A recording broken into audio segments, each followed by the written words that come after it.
folks. I am in our RV. We're back home.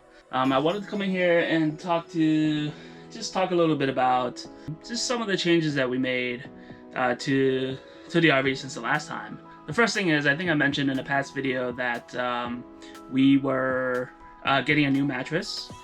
So here's that mattress that we got.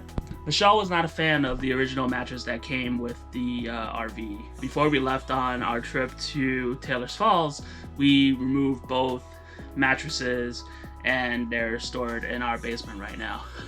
Catch is, my parents actually told me that they want one of them because the mattress that they got in their trailer, they didn't like it. It was uncomfortable. They really like a firm mattress, which is what these are. So when we meet up with them at Watkins Glen, we're actually gonna bring this mattress along. So that's a win-win for everyone. Michelle tried this mattress when we were at Taylor's Falls, and she said that it was actually really comfortable. I'll put a link to the mattress below. I'll share a picture here in case you're looking at a hybrid, you're looking for a replacement mattress. We thought this was a really good option that we were able to find. I want to say it was around 200 bucks. We got a 2-inch mattress topper on top of that. That definitely helped too. So yeah, I think the mattress is the first thing that I would call out as one of the major improvements that we've made to the RV this year. I have a few things that I wanted to talk about, and I'll start with the first one, which is a Dometic key strip.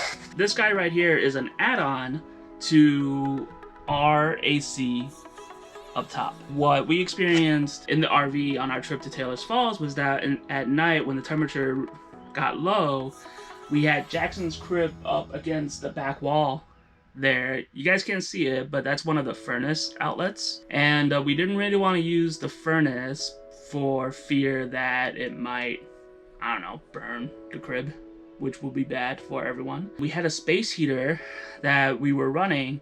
The space heater was only 600 watts. So, you know, we kind of pointed it at Jaxon for the most part to keep him warm, but then that means everyone else was kind of chilly at night. So I did a little research, and it turned out that there is this add-on that is from Dometic, and you can add it on to your non-ducted AC. They also have a part for your ducted AC. The benefit of this is that we'd be able to use the AC as a heater. The power source here is listed at around what I've heard is 1100 to 1400 watts, a lot higher than the space heater that we got. And so hopefully that's enough power to warm this entire space, including the fold-outs.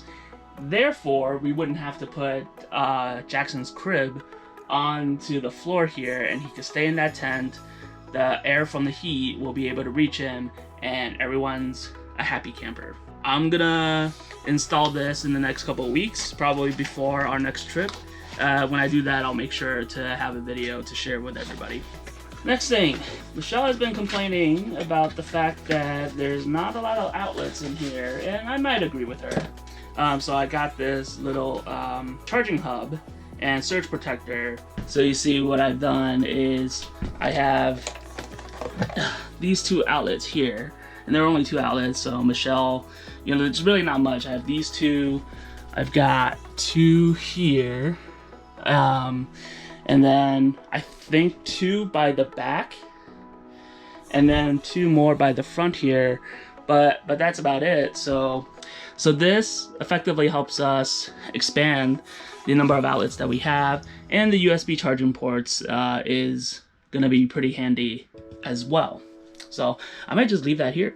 Next, and I brushed over this before, is this little fan light. We have one already. I just got a second one because it was that useful. So here it is. Here's the one that we got initially.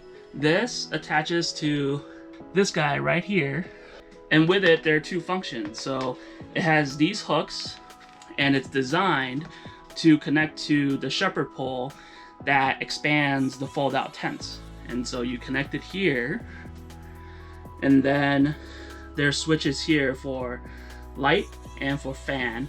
There's the fan has 2 speeds, And the light does a great job of lighting just the tinted part and not letting a lot of light seep into other areas. So we use this overnight to be able to help us stay cool if needed, and during the day too, especially to help us stay cool. And then the light was really good for us to use inside the fold out that Michelle and I were sleeping in without disturbing Jaxon.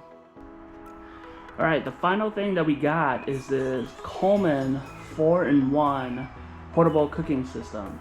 So it's propane based, and you can see here it comes equipped to use as a griddle, as a stove, as a grill, and as a wok. Yeah, so the reason I wanted to get that portable grill system is to replace the Blackstone that I got last year. I don't know, as much hype as the Blackstone has gotten over the last year or two, they're starting to be included with the trailers now. I just haven't really seen myself use it too much. Just because Michelle and I, we both like a variety of foods, so we're not always grilling all the time. Sometimes we're boiling. And so to have that option here in the system is really useful. And the thing is, we don't have to cook inside. One of the things, if I wasn't using the griddle for anything, if I wasn't grilling anything, I'd have to cook inside. And as great as the Furrion stove and oven are, you know, it's much better used as counter space. Now, that doesn't mean that propane won't go to waste. I could always hook up the grill system to the propane line, and that'll be great. I did buy some propane containers just for us to use this season, but at some point I'm gonna try out connecting the propane line to that, and then just to be able to cook outside, you know, because it gets greasy, it gets dirty, it's just less to clean. So we'll put this to use. If it works out well, we'll let you guys know. But other than that, I think these were some of the major things that we've discovered on our first trip that we've made arrangements to prepare for. So hopefully by the time we get to Watkins Glen, we'll be well prepped to be able to address the weather, to sleep comfortably, to cook more and cook better, and hopefully that all adds up to a really great experience. So that's it for this video. I will see you guys in the next one. Take it easy.